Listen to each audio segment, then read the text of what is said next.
வணக்கம். தமிழகத்தில் இந்தியா கூட்டணி திமுக காங்கிரஸ் உறவு நிலை. காங்கிரஸை இந்தியாவின் பாராளுமன்ற தலைவர் பொறுப்பில் உட்கார வைக்க நினைத்த முதல்வர் மு.க. ஸ்டாலின் அவர்கள். இது திமுகவின் உறவு நிலை.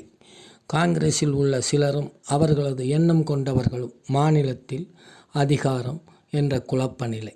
திமுக நினைப்பது பிஜேபிக்கு பதிலாக காங்கிரஸை தலைமை பதவிக்கு.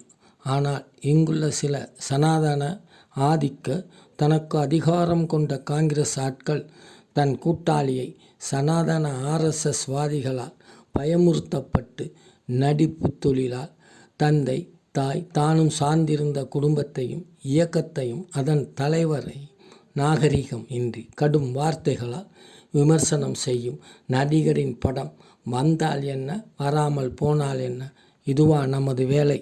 தலைக்கு மேலே பிஜேபி என்னும் கத்தரிக்கோல் தொங்குகிறது. காந்தி, நேரு, சுபாஷ் சந்திர போஸ், பெரியார் கதர் துணியை தோளில் தூக்கி கிராமமாக விற்றவர்தான் அவர்.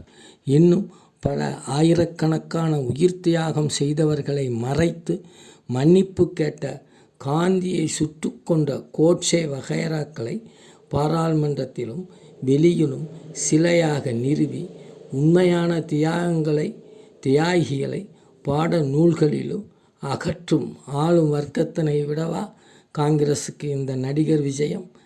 இவரா வந்து பிஜேபியை அகற்றிவிட்டு உங்களை பிரதமராக ஆக்கப் போகிறார்?